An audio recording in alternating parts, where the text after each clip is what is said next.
ஒரு கிராமத்துல அந்த கிராமத்தோட வளர்ச்சிக்காக ஒரு பெரிய பாலத்தை கட்ட முடிவெடுக்கிறாங்க. அப்போ அந்த பாலத்தை கட்ட யார் சரியான ஆள்னு தேர்வு நடத்துறாங்க. அந்த தேர்வுல 2 பேர் கலந்துக்கிறாங்க.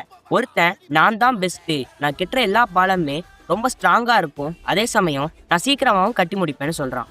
இன்னொருத்தன் என்னதான் அதிகமா பேசலனாலும் அவன் இதுக்கு முன்னாடி கட்டின எல்லா பாலங்களுமே ரொம்பவே ஸ்ட்ராங்கா இருந்துச்சு. ஆனா அந்த கிராமத்து மக்கள் முதல்ல ஸ்ட்ராங்கா பேசினவனே தேர்ந்தெடுத்துறாங்க. நீ போ, நீ வா. அவனும் சொன்ன மாதிரியே பாலத்தை சீக்கிரமா கட்டி முடிச்சிடுறான். என்னதான் அந்த பாலம் பார்க்க நல்லா இருந்தாலும் அது சுத்தமா ஸ்ட்ராங்காவே இல்லை. கொஞ்சம் பயன்படுத்தின உடனே அந்த பாலம் இடிஞ்சு விழுந்துருது. இப்போ இந்த ஸ்டோரியை நான் ஏன் சொன்னேன்னா, இன்னும் கொஞ்ச நாள்ல எலெக்ஷன் வருது.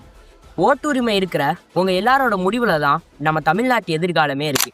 ஏன்னா ஜெயிக்கிற கட்சி தான் அடுத்த 5 வருஷத்துக்கு ஆட்சி நடத்தும். அந்த 5 வருஷத்துல அவங்களால என்ன சேஞ்ச் வேணாலும் பண்ண முடியும். அது ஒருவேளை நல்லதாகவும் இருக்கலாம், கெட்டதாகவும் இருக்கு. அதனால நீங்க போடுற ஒவ்வொரு ஓட்டுமே ரொம்பவே முக்கியம். அதையும் நீங்க யாருக்கு போடுறீங்கிறது அதை விட முக்கியம். என்னடா ஓட்டுரிமையே இல்லாத சின்ன பையனா பேசுறானே தயவு செஞ்சு நினைச்சிடாதீங்க. ஏன்னா நீங்க ஓட்டு போடுற முடிவுல உருவாகிற கட்சி ஒருவேளை தவறான ஆட்சியா அமைஞ்சிச்சுன்னா அதனால பாதிக்கப்படுறது நாங்களும் தான். அதனால நம்ம ஜனநாயகத்தை காக்குற மாதிரி வர ஒரு ஆட்சிக்காக எல்லாரும் உங்க ஓட்டை கரெக்டா போட்டுருங்க.